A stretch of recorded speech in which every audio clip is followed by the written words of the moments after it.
learning that the US has paused all immigration applications, including green card and US citizenship processing filed by immigrants from 19 non-European countries.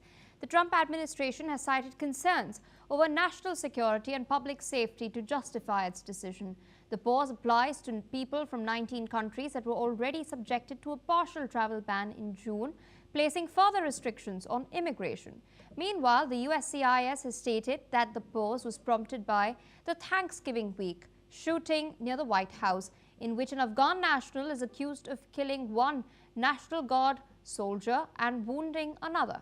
It cited the incident as justification for heightened scrutiny of applicants from affected countries. The agency has also stated that it would carry out a full review of all approved benefit requests for immigrants who arrived in the U.S. during the Biden administration.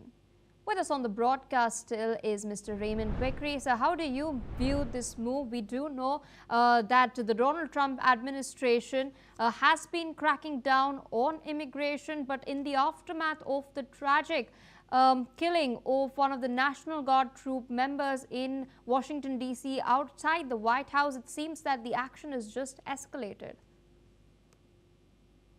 Thanks again for allowing me to comment. This is really a part of President Trump's political ace in the hole, if you will. When all else fails, he goes to immigration and attempting to whip up xenophobia, particularly among his base. Tragically for the United States, that's effective with his base. I do not believe in the longer run it's going to be effective with the American people, and we will see the results of that at the midterm elections, I believe, next year. But whether it be banning immigration from these 19 countries, or whether it be attacking Somali immigrants as he's done, or saying that this one deranged Afghan who had worked with the CIA in Afghanistan, it's all fodder for his anti-immigration approach. It's racist in some aspects. Yes. It's certainly xenophobic, but it's a part of his mindset.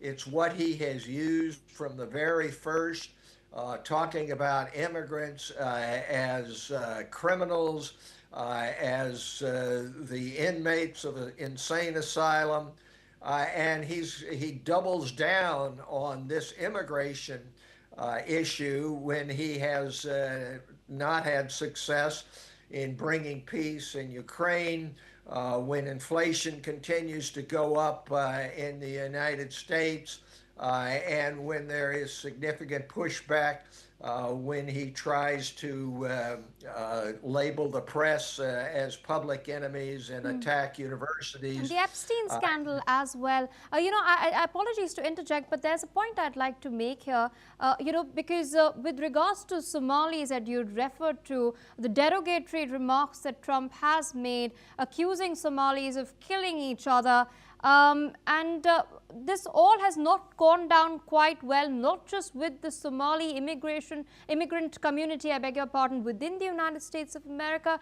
but even those in Somalia itself, to the point where their Prime Minister, Hamza Abdi Bare, has stated that Trump has insulted other countries along the same lines before, and it may be best to ignore his remarks. Does it really augur well for Donald Trump to continue his approach of taking to Truth Social and firing these these insults in a very crude fashion? Well, you're quite right to point out that it is in a very crude fashion, and it hurts the standing of the United States of America. The United States of America has been a leader in humane approaches to those who are refugees seeking asylum from violence. It has altered its approach to provide for racial and national equity. in terms of immigration. We are a nation of immigrants. Two of Donald Trump's three wives have been immigrants. This is exactly right. And you're right to point out the Jeffrey Epstein situation.